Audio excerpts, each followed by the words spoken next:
আসসালামু আলাইকুম international news বাংলায় আপনাদের স্বাগতম। শুরুতে থাকছে শিরোনাম।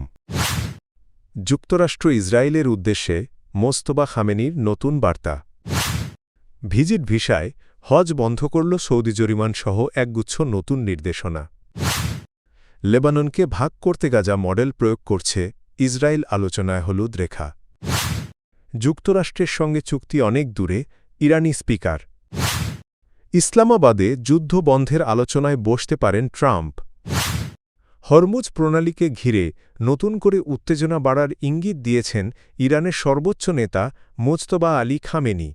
রোববার রাষ্ট্রীয় টেলিভিশনে দেওয়া বার্তায় তিনি বলেন, যুক্তরাষ্ট্র ও ইসরায়েলের বিরুদ্ধে ইরানের নৌবাহিনী নতুন তিক্ত পরাজয় দিতে প্রস্তুত।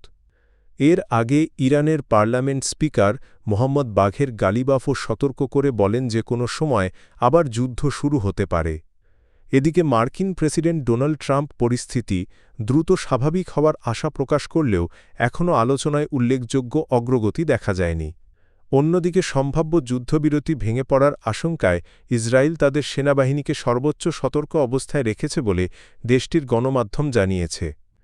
বিশ্লেষকদের মতেই পরিস্থিতি মধ্যপ্রাচ্যে নতুন করে সংঘাতের ঝুঁকি বাড়িয়ে তুলছে। হজ মৌসুমকে সামনে রেখে নতুন কঠোর বিধিনিষেধ জারি করেছে সৌদি আরব। দেশটির স্বরাষ্ট্র মন্ত্রণালয় জানিয়েছে, ভিজিট ভিসা নিয়ে কোনোভাবেই হজ পালন করা যাবে না। শুধুমাত্র বৈধ হজ পারমিটধারীরাই মক্কা ও পবিত্র স্থানগুলোতে প্রবেশের অনুমতি পাবেন। জিলকদ মাসের শুরু থেকে জিলহজের ১৪ তারিখ পর্যন্ত এই নিষেধাজ্ঞা কার্যকর থাকবে। নিয়ম ভঙ্গ করলে কঠোর শাস্তির মুখে পড়তে হবে। ভিজিট ভিসাধারীরা হজ পালনের চেষ্টা করলে সর্বোচ্চ ২০,০০০ সৌদি রিয়াল জরিমানা করা হবে। আর অনুমতি ছাড়া হজ পালন করলে প্রবাসীদের নিজ দেশে ফেরত পাঠানোসহ ১০ বছরের জন্য সৌদি আরবে প্রবেশে নিষেধাজ্ঞা দেওয়া হতে পারে। এদিকেও মরাহ ভিসাধারীদের নির্ধারিত সময়ের মধ্যে দেশত্যাগের নির্দেশনা দেওয়া হয়েছে। নির্ধারিত সময় পার হওয়ার পর অবস্থান করলে তা আইন লঙ্ঘন হিসেবে গণ্য হবে। এছাড়া নুসুক প্ল্যাটফর্মের মাধ্যমে ওমরাহ পারমিট ইস্যুও সাময়িকভাবে স্থগিত রাখা হয়েছে।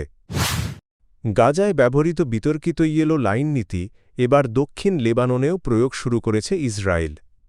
লেবাননের সঙ্গে নতুন যুদ্ধবিরতি কার্যকর হওয়ার পরই ইসরায়েলি প্রতিরক্ষা বাহিনী এই হলুদ রেখা স্থাপনের ঘোষণা দেয় বলে জানিয়েছে আন্তর্জাতিক গণমাধ্যম।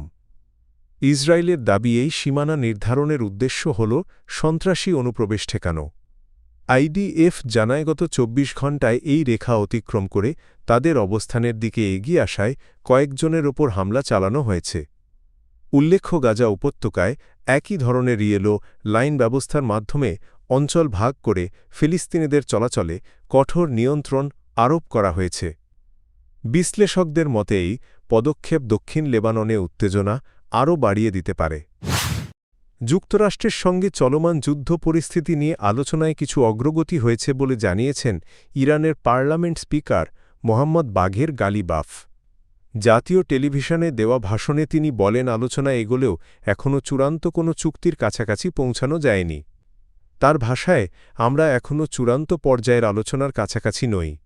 গালিবাফ আরও বলেন, আলোচনায় কিছু অগ্রগতি থাকলেও গুরুত্বপূর্ণ কয়েকটি বিষয় এখনও অমীমাংসিত রয়েছে। বিশ্লেষকদের মতে এই পরিস্থিতি ইঙ্গিত দিচ্ছে যে যুদ্ধবিরতি বা সমঝোতায় পৌঁছাতে আরও সময় লাগতে পারে।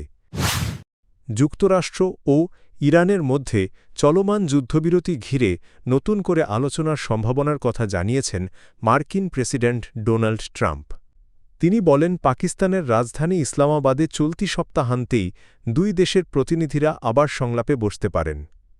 তবে পরিস্থিতি এখনও অনিশ্চিত, কারণ যুক্তরাষ্ট্র ইরানি বন্দরে অবরোধ বজায় রেখেছে এবং এর জবাবে ইরান হরমুজ প্রণালী বন্ধ করে দিয়েছে।